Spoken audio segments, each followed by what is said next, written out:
I think I'm on. I don't know. Did I press the start button? I guess I did. Sorry, folks. I'm a little discombobulated today. It's been busy. But welcome. It's time for New Day, New Word. And I am happy to be here with you today, as I always am on Fridays. Today, I have a really fun word, I think, something that oh, by the way, just in case you don't know, I'm Marcia Grace, your modern meditation mentor. And my goal is to create opportunities for us to explore how we can expand our consciousness, how we can open ourselves up to the joy and the uh, creativity and the wonders of life that exist all around us all the time. But we don't see them because we're perhaps busy in the past with things that have gone on that kind of are lingering in our thinking, or we are worried about the future so that we don't really spend any time in the present moment recognizing all the beauty that's right here in front of us. So that's what I'm about. And so one of the ways I do that is with our New Day, New Word. We pick a word and we're following along with the alphabet. So we're getting to the end now because we're up to letter S today. And without further ado, our word for the day is the word season.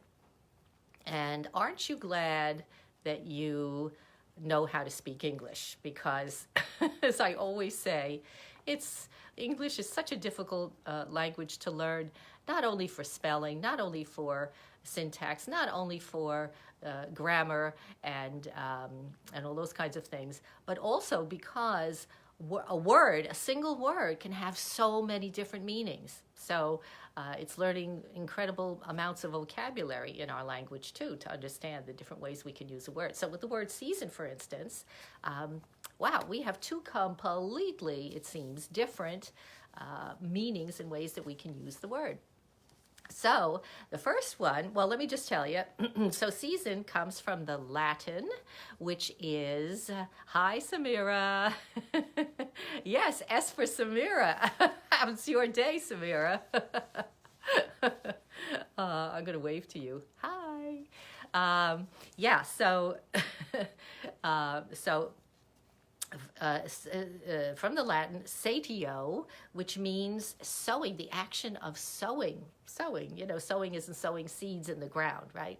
And so we can see that in the way we use the word seasoning as in seasoning, season as in seasoning. When we talk a verb as a verb, say we're seasoning our meal, right? We're going to put some salt, some pepper, some, I don't know, whatever stuff you put on. So it's to render food palatable, right? By adding tasty ingredients, condiments, flavorings, and sauces, things like that. And that seasons the food and makes it taste good.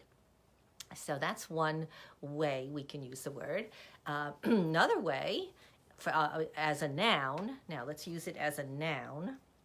Oh, and also, back in the food realm of seasoning, we can use the word two ways also, in the way of becoming seasoned. So food becomes seasoned when you sprinkle or put on whatever you're putting on it.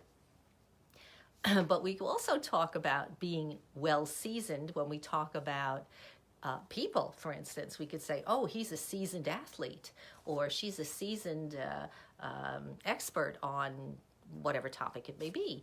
So in that sense, again, two completely different ways to look at the word. Isn't that interesting? It's so interesting I just love words. They're just so much fun.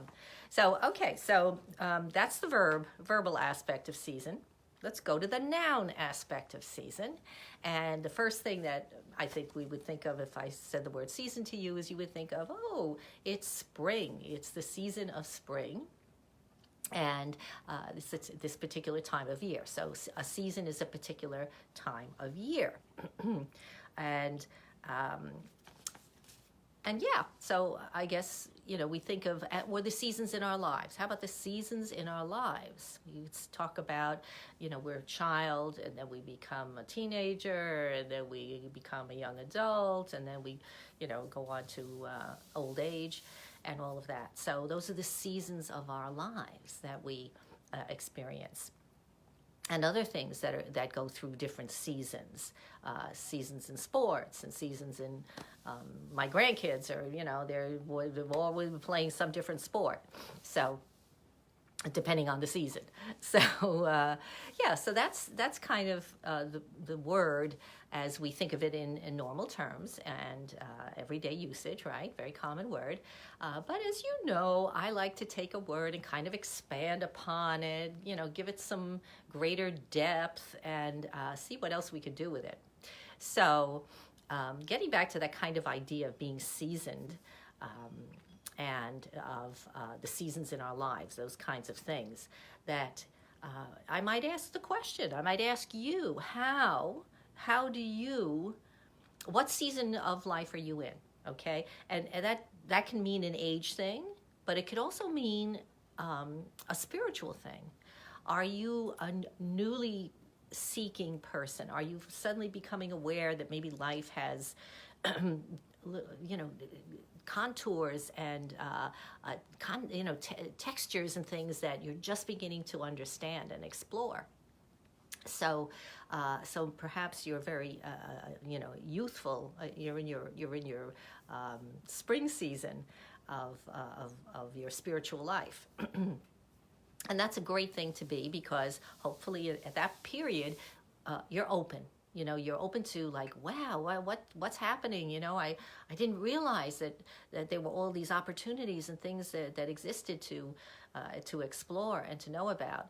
And so that's a wonderful place. Or perhaps you're more seasoned in your spirituality, and perhaps now you have a clear sense of how you fit into the cosmos, into the world, into your life, and you have a sense of of understanding how you can be of service in the world.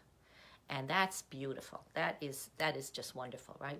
That's the place, the best way to live your life is to be in that place, to be a well-seasoned spiritual being where you have the ability to look beyond your own little world, and I'm not saying you shouldn't take care of your world, because of course you must, but to look beyond that, to see how can I be of service to other people, other people around me.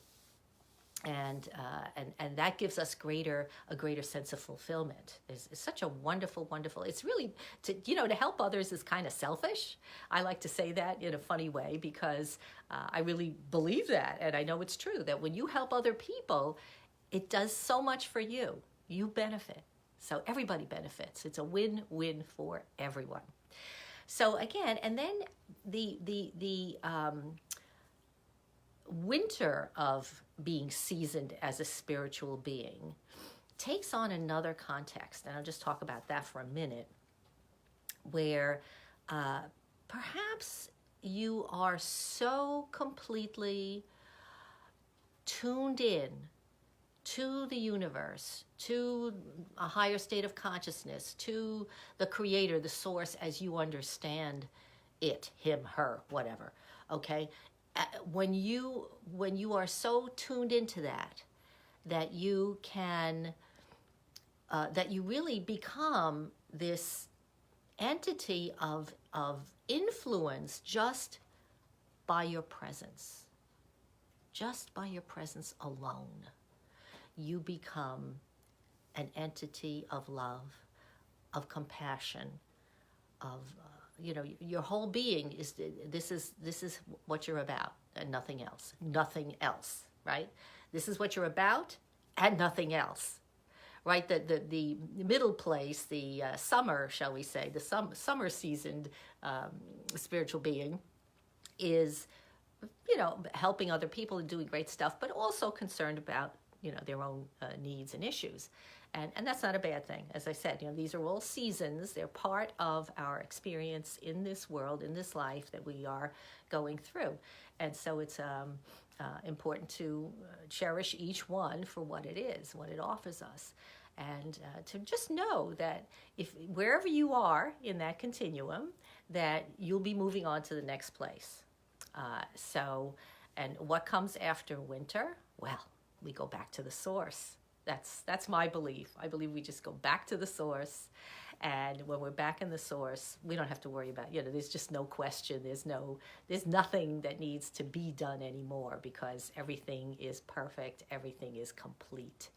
So, and I can't even imagine really what that is, but I believe it in my bones. I just feel that's where where I'm going, and where I hope to help other people get to that awareness, because it's a great comfort. It's such a comfort to know that we are moving along in a direction that's taking us to a place of perfect peace, perfect calm, perfect love. So I think I've kind of covered all the bases about how we can use the word season today. And if you liked what I had to say, please give me a like, send me a comment, whatever. Samira, I'm always glad you're with me. Hi, Donna. Hey, good to see you here. I'm going to wave to you. Okay. I guess probably... maybe you just came on, but we're finishing up now, so catch this in the replay. And have a beautiful, beautiful weekend. Mother's Day's coming, so if we're seasoned mothers, which I know I certainly am, or grandmas, enjoy your families, and if you're able to be with them. If not, send them loving thoughts and be blessed. So until next time, bye-bye.